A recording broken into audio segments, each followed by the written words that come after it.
ನಮಸ್ಕಾರ ಗೆಳೆಯರೇ, ನಾವು ಇವತ್ತು ಬೇಗನೆ ರೆಡಿಯಾಗುವಂಥ ಬೆಳ್ಳುಳ್ಳಿ ಖಾರ ರೈಸ್ ಮಾಡೋದು ಹೇಗೆ ಅಂತ ಇವತ್ತು ನೋಡೋಣ.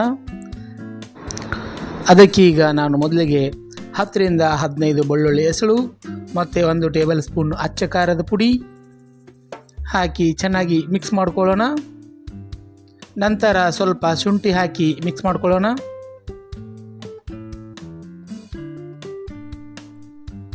ಆಮೇಲೆ ಒಂದು ಪಾತ್ರೆಗೆ 1/2 ಟೇಬಲ್ ಸ್ಪೂನ್ ಆಯಿಲ್ ಹಾಕ್ಕೊಂಡು ಶೇಂಗಾ ಫ್ರೈ ಮಾಡ್ಕೊಂಡು ಇಟ್ಕೊಳ್ಳೋಣ.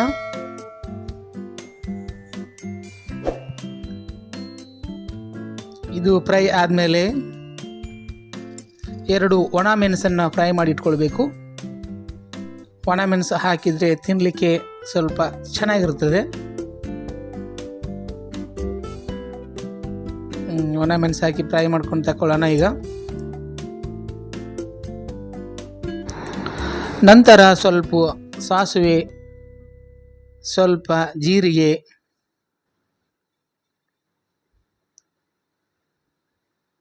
ಹಾಕಿ ಸ್ವಲ್ಪ ಹೊತ್ತು ಫ್ರೈ ಮಾಡಿಕೊಂಡು 2 ಮೀಡಿಯಮ್ ಸೈಜ್ ಹೆಂಚಿದಂಥ ಈರುಳ್ಳಿ ಕಟ್ ಮಾಡಿ ಹಾಕ್ಕೊಳ್ಳೋಣ. ಒಂದು 2 ನಿಮಿಷ ಫ್ರೈ ಮಾಡ್ಕೊಳ್ಬೇಕು ಕಂದು ಬಣ್ಣಕ್ಕೆ ಬರೋವರೆಗೂ.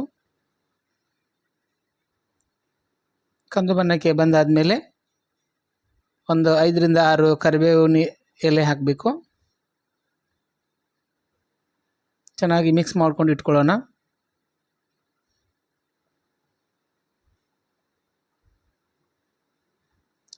ನಂತರ ಇದಕ್ಕೆ ಮಿಕ್ಸ್ ಮಾಡಿ ಇಟ್ಕೊಂಡಂತಹ ಬೆಳ್ಳುಳ್ಳಿ ಖಾರ ಇದಕ್ಕೆ ಆ್ಯಡ್ ಮಾಡ್ಕೊಳ್ಳೋಣ. ಸ್ವಲ್ಪ ಹೊತ್ತು ಫ್ರೈ ಮಾಡಿಕೊಂಡು 1 ರಿಂದ 2 ನಿಮಿಷ ಫ್ರೈ ಮಾಡಿಕೊಂಡು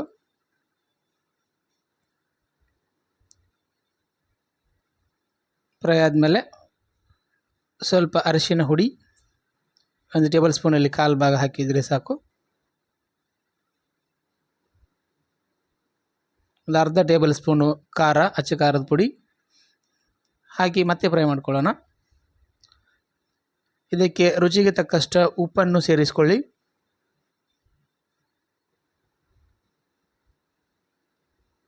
ಸ್ವಲ್ಪ ಕೊತ್ತಂಬರಿ ಸೊಪ್ಪನ್ನು ಹಾಕಿ ಇವಾಗ ಇದಕ್ಕೆ ರೈಸನ್ನು ಆ್ಯಡ್ ಮಾಡ್ಕೊಳ್ಳೋಣ. ಎಲ್ಲ ರೈಸನ್ನು ಆ್ಯಡ್ ಮಾಡಿಕೊಂಡು ಅಂದರೆ ಒಂದು 2 ತಿನ್ನುವಷ್ಟು ನಾನಿಲ್ಲಿ ಹಾಕ್ಕೊಂಡಿದ್ದೇನೆ. ಎಲ್ಲ ರೈಸ್ ಆ್ಯಡ್ ಮಾಡಿಕೊಂಡು ಒಗ್ಗರಣೆ ಎಲ್ಲ ಮಿಕ್ಸ್ ಆಗೋವರೆಗೂ ತಿರುಗಿಸ್ಬೇಕು. ತಿರುಗಿಸಿ ಮಿಕ್ಸ್ ಮಾಡ್ಕೊಳ್ಬೇಕು.